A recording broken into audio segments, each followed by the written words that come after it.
Hey peeps, I'm Robert Costa, aka Groove Mechanic, Ableton certified trainer and developer of GMaudio Max for live devices.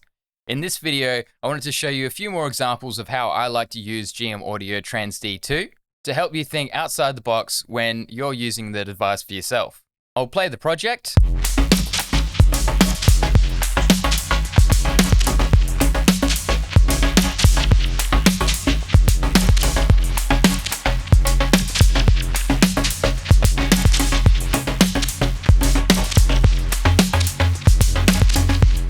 So this is the track from my introduction video, and I kind of wanted to go through in a bit more detail what's going on inside this project. So initially I started off with, and I'll just solo this track and turn a bunch of this stuff off.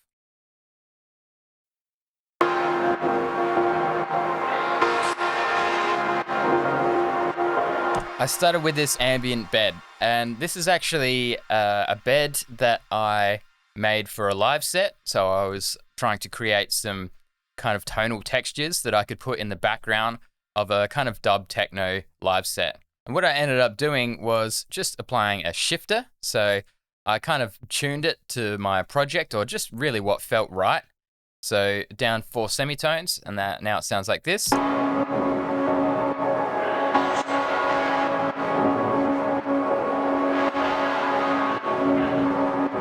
So the original sound, I believe, was a really plucky arpeggiator that I stretched out with kind of spectral stretching. And if you're interested in that kind of technique, then let me know in the comments and I can kind of go through a bit of that. But the original melody or arpeggiator was played in, I think, a kind of F minor. So I've pitched it down to roughly a C sharp minor. And that's kind of what I based the whole track around. Everything plays in C sharp minor. So the next thing in the chain was just to kind of squeeze pretty much all the dynamics out of this sound was OTT. And I've just recently used, this is a free device of mine called GMaudio LMRS. So that's left, mid, right, side.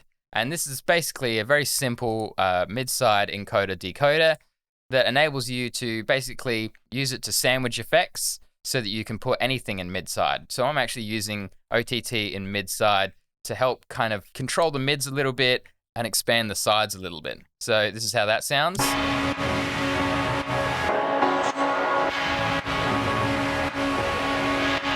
Makes it brighter, wider, less muddy. And then from there, I smashed it with a limiter to further remove dynamics and kind of just control any peaks that might be in there.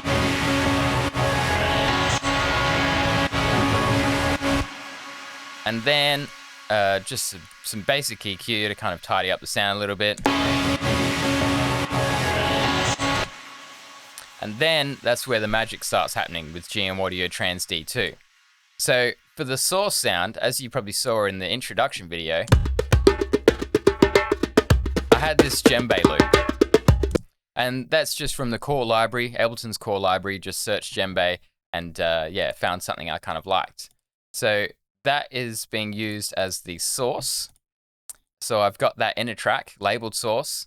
And then for GMaudio TransD 2, I've turned sidechain on, set the source to my source track, and I've set it to post effects, basically just so that I can have the track muted and not hear the original sound. So just muting it there, and then it's still receiving that signal. Whereas if I had a post mixer, it wouldn't receive the signal. So back to post effects. And yeah, you can see how I've got the transient set to 100%. And like in the introduction video, the sensitivity and the duration controls the sound quite a bit. So if I solo this,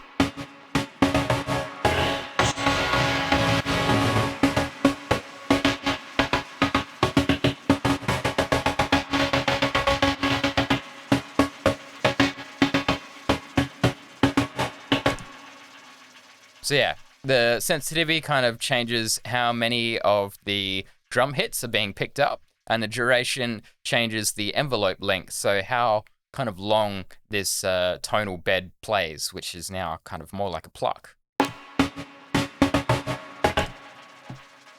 So that's kind of the first sound, right? And then I use the MIDI note output to trigger a bass. So if I go to this track, we can see that the MIDI is from Tones, and it's from GMaudio TransD 2. It's the only possibility there, so it's grayed out. And I've just got a really basic operator patch here. So I've just got a few extra harmonics, more than a sine wave, and a tiny bit of noise modulating this oscillator. So if we solo that, and I've just really scooped out the mids and boosted the highs. And what I've done is I've actually automated the note for the MIDI note output. So if I go into this clip and I go to envelopes, you can see that I've added breakpoints and changed the note for the bass line. So this is being sent to the bass and playing it alongside the tones. So if I solo these two together,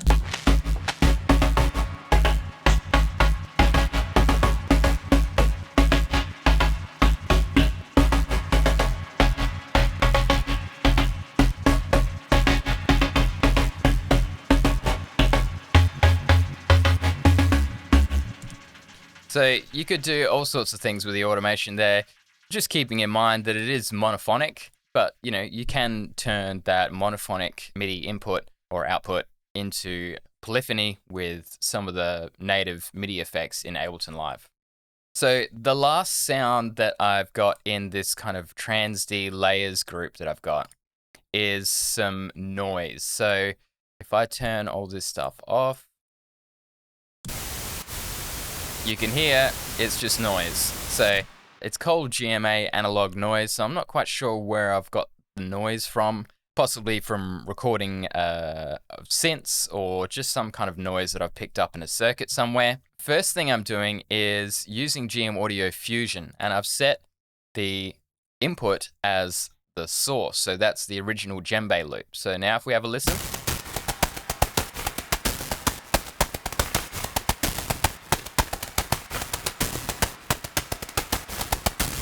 and with it off, with it on,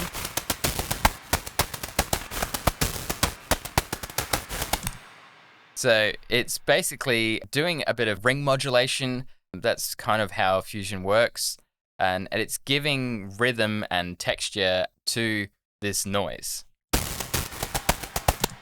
So then I've got channel EQ, just kind of really scooping out the lows mostly, so it's more of just a top end texture, and I'll just play that.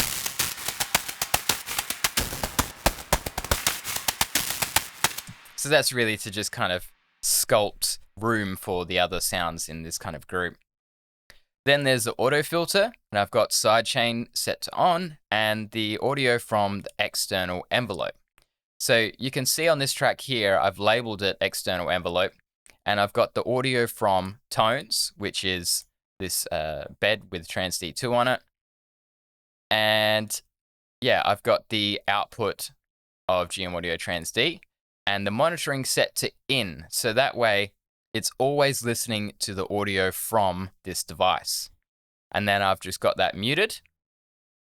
And this is set to post effects so that I can mute it and not hear it in the master output. And this is controlling the filter based on the kind of djembe loop and what's happening here.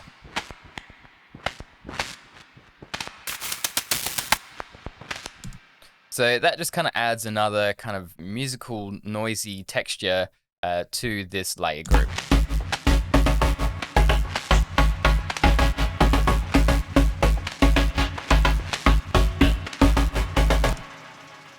So sounding pretty cool, I think. Now you can hear a few of these return tracks ticking away there. I'll come back to those a bit later on. So on this group, I do have a bit more processing, mainly so a bit of saturation, a 300 Hertz high pass filter in the side channel, so a bit of mid-side EQ there. So I've got a couple of, these are two devices that are basically prototypes. So this is just something that I use regularly, so it doesn't have an interface. It's just something I turn on and off. and this is Pentacomp V2, which I've been working on and improving a lot pretty much since I released Pentacomp 1. So yeah, I'm really excited to get this out, but I'm still adding features and tweaking things, and yeah, I'm sure you'll be very pleased with the result. So this is basically multi-band compression.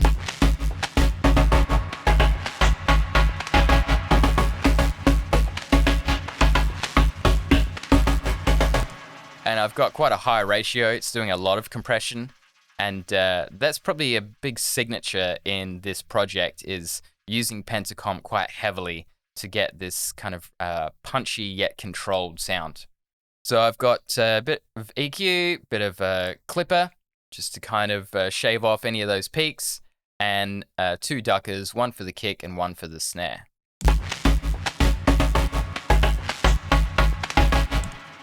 So let's head on over to the percussion now. So that's all those layers there.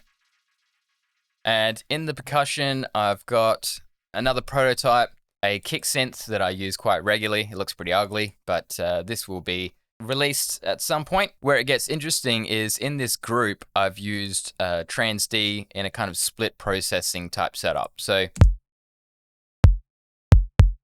this is the Transient.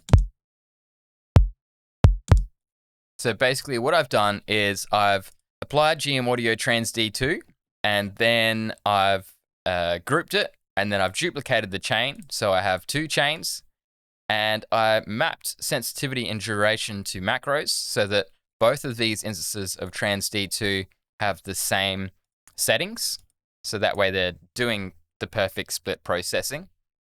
And I've just applied GMaudio VSEQ to the Transient. So this is boosting the lows and highs. So the opposite of that would be scooping the mids. And you can see I'm applying 100% saturation here. So with it off, with it on. Now it's a little bit difficult to hear because this Transient is quite short. So you have to have quite good listening environment to be able to hear transients that are very dynamic like this.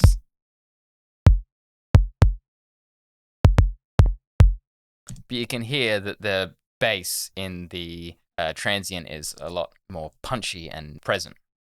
Then with the sustain of the sound, I've limited it so that way it doesn't get too overbearing, and I've kind of focused it more on the mids, and I don't have any saturation.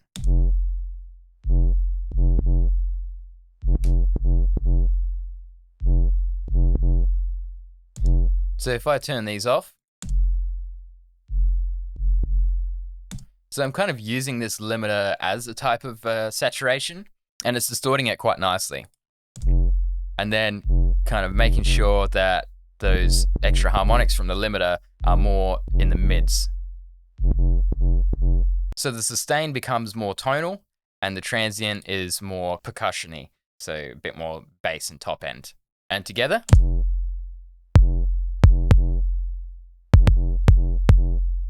With it off.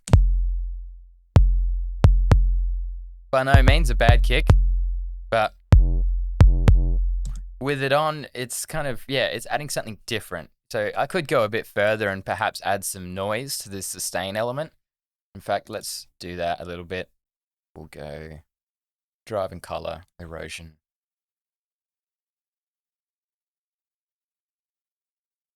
And I'm just going to add, yeah, a tiny bit to the top end here. Maybe like 1 or 2.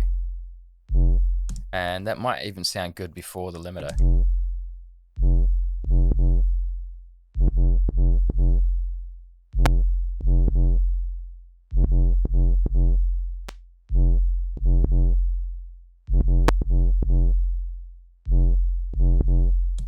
So just adding a little bit of kind of wide noise to the sustain portion. Let's hear that now.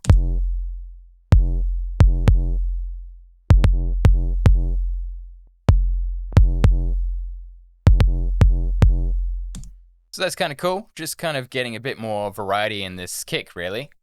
Then it's just basic EQ and saturation. So split processing technique kind of 1 on a kick. And then this track here is on the snare. And I'm doing a lot more stuff on this. So if I turn this off, again, I've got a prototype instrument that I always use in a lot of my music, but haven't released yet and will get released at some point. So this snare, a bit of EQ, and then going into a very similar kind of setup with a split processing rack. But this time around on the Transient, I've got heaps more effects. So there's a bit of redux or a bit of kind of bite and crunch, a clipper to kind of, shave off the peaks of the Transient, then VSEQ to boost the mids a little bit. So by turning this down, it's attenuating the highs and lows, therefore kind of focusing things a bit more on the mids. It's also applying some saturation. And then I've got this really short delay time with a bit of feedback, and that's filtered in the top end to kind of add this metallic ringing. So with it off, with it on. It's also adding a bit of stereo-ness to it as well. So my original instrument is a mono instrument. So this adds some kind of stereo spice. And then just boosting the top end at the end here. So that's the Transient signal. Then if I go to sustain,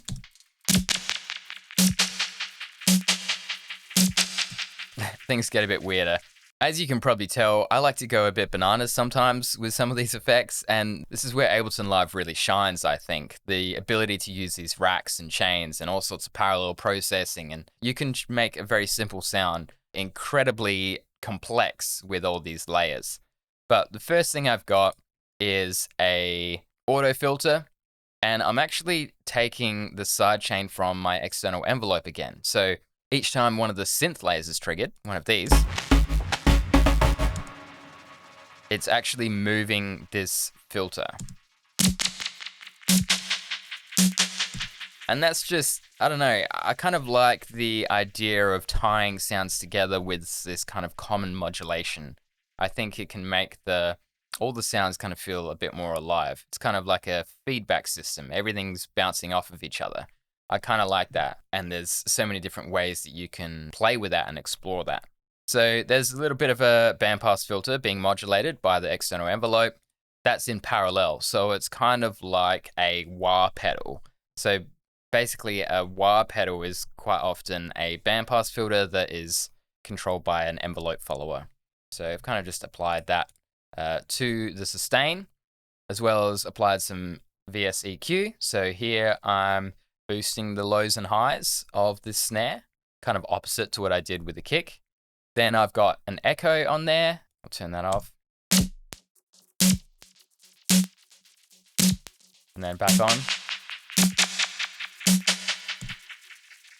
So that's adding this kind of dub type sound to it. Just a bit of EQ, limiting. So lots of limiting and a bit more EQ. So yeah, kind of really limiting the sustain segments of both the kick and the snare to kind of focus things a lot more on the Transient, but still having the sustain there. So all together.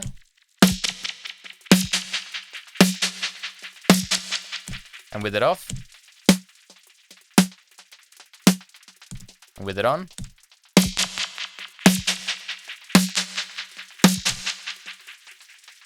So I might just mute that return track. So one last sound in this one.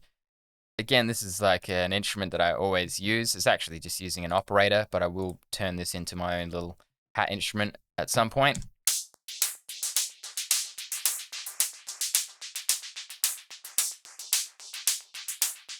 So I'm using a note echo here to actually delay the incoming MIDI notes by 5 milliseconds, just to add a bit of kind of swing. On this track, I've got GMaudio TransD 2 again. So I'm listening to just the sustain, so kind of muting the Transient, and that's going through a pedal, so adding distortion. And then I've got sweeping notch filter, a bandpass filter, kind of focusing it on the top end again, and a delay. So that's adding this, a lot of movement to the hats. And then here I've just got the original dry signal. So together,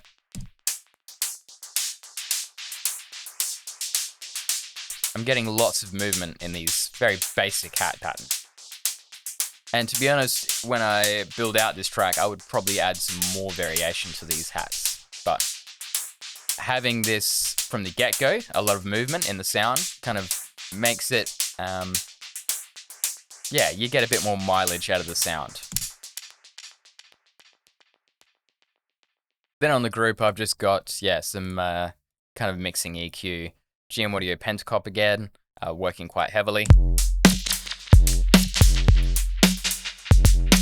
With it off. With it on.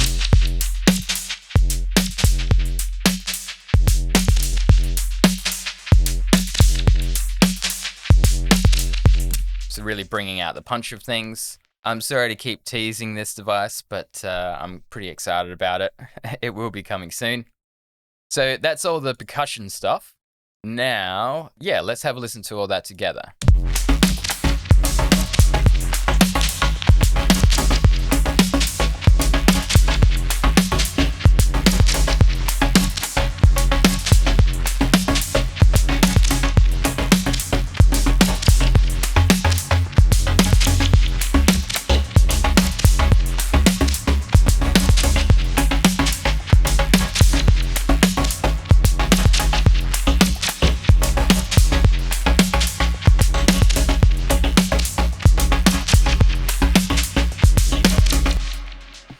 So I did use GMaudio TransD in some other places as well. So here on my room reverb return, I guess you'd call it,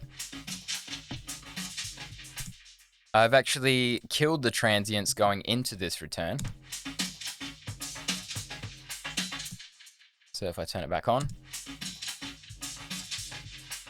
it's kind of just muting the transients of the drums and some of the synths a little bit more, which just helps tidy up the reverb a tiny amount. So I think I mentioned this in a previous video, but yeah, basically when you push a lot of sound into a reverb, that kind of burst of noise can tend to, float around the room quite a bit and takes a while to decay.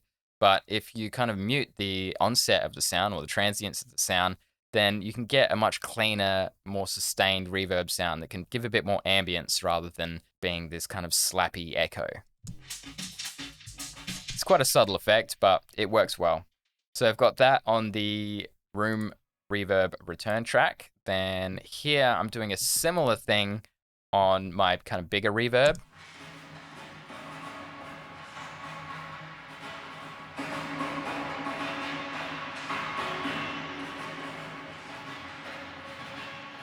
So it's softening. The biggest kind of sound you can hear there is this main synth stab. So because that is quite punchy and plucky, kind of tone that down a little bit with TransD2 going into this reverb. And you can see this reverb is EQ'd quite a bit, and that's one of my kind of tips when mixing. Definitely EQ your reverbs, and hybrid reverb has an EQ built in, so there's not much excuse, and it'll help get a lot more clarity in your mix.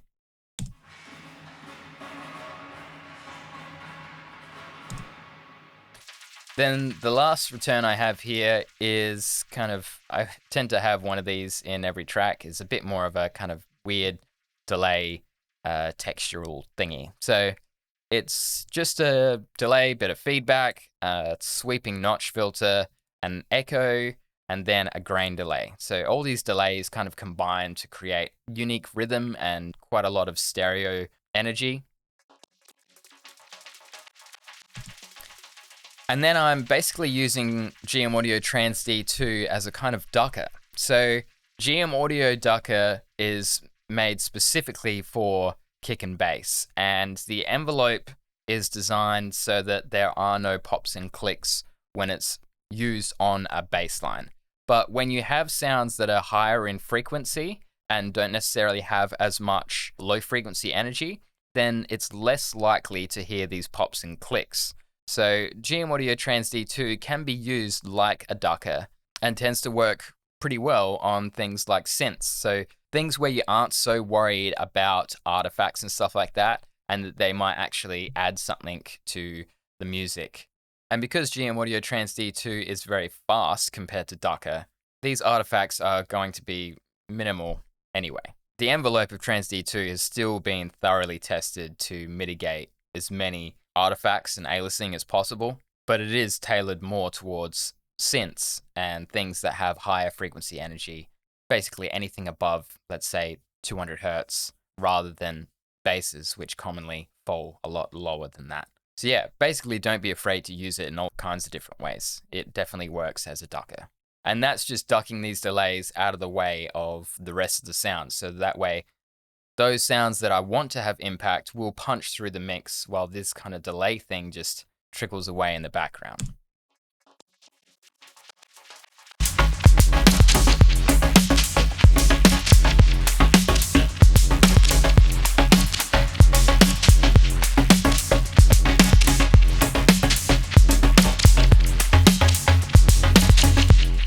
So I've got one more sound. I basically started adding more sounds to this project, and I'm probably going to build this out into, a fully fledged track. If you're interested in seeing the process of me taking this from this idea into a full track, then please leave a comment and I'll kind of run through that process with you all. But for this sound, I've got the MIDI coming from tones again. And because it was kind of more set as a bass line, I've pitched it up 2 octaves. And then I've added a chord effect. So the monophonic output now becomes polyphonic. And I've used a scale device to make sure it's in scale with my track. And then I'm using this device, Chiral by Force. So this is available on the Ableton Pack Store. Pretty cool and interesting MPE synth. I didn't really use the MPE features, but some of the tonalities you can get from it can be interesting. This is what that sounds like.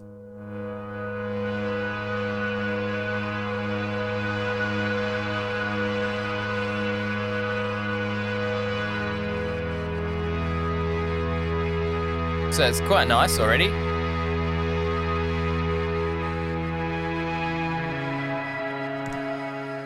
And even though the MIDI note output is staccato, has a bit more of a plucky rhythm, going into this synth that has a very soft attack and release, it doesn't make much difference. It's kind of being turned into this pad anyway. So just a bit of an idea there that you can repurpose MIDI in all sorts of different ways, and that the instrument that you use with that MIDI is going to have a big effect on it. Going on to the processing, the first thing I did was shifter. Really digging this device from the latest updates. It's much more versatile than the previous frequency shifter, and I'm just using it to go up a fifth, so 7 semitones, and I've just got a little bit of dry wet on that.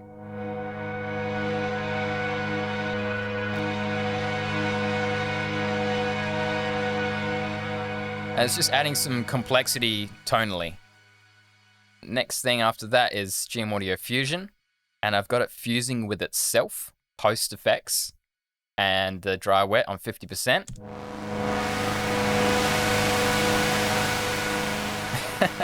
So it adds this really noisy, almost a bit nasty texture, but then I'm smoothing that out with the Slink filter by Chaos Culture and Hypnos Records, again on the Ableton Pack Store.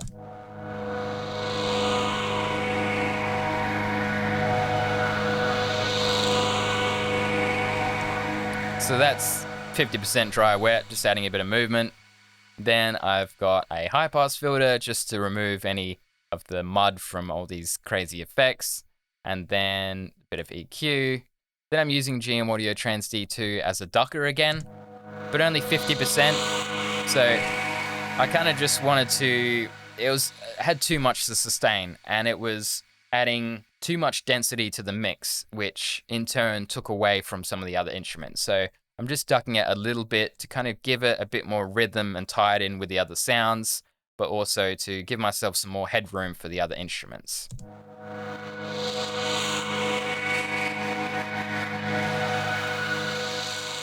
Then I wanted to make it a bit more stereo, so I used my LMRS free device. This is, if you go to maxforlive.com and just search GMaudio, you'll see the LMRS is there. I do have a couple of the odd kind of free devices on Max for Live which aren't on my Gumroad available there. kind of things that are maybe a bit more experimental or more for people to use as a jump off point for their own devices. But basically what I'm doing is converting it to mid-side and then soloing the mid, and then doing a similar thing, but soloing the side. And I've just applied the chorus ensemble effect to the mid channel. So it's basically turning the mids into something a little bit more stereo, and then encoding that back to left and right rather than mid-side.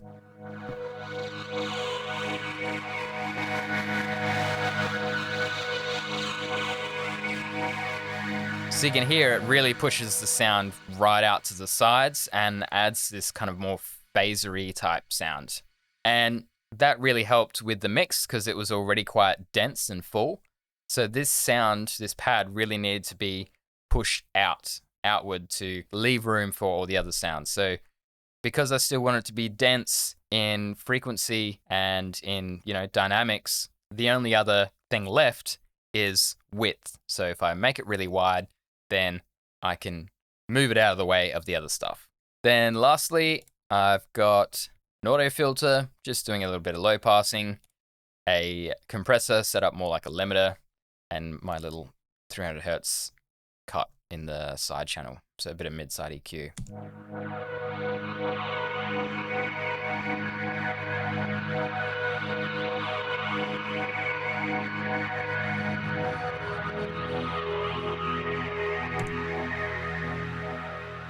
I think some of the effects are maybe a little bit much on this, but when it's in the rest of the mix, I think it sounds pretty good. I hope you enjoyed this. I hope you enjoy using GMaudio TransD too. If you've got any questions, leave them in the comments. That's it for now. Happy music making.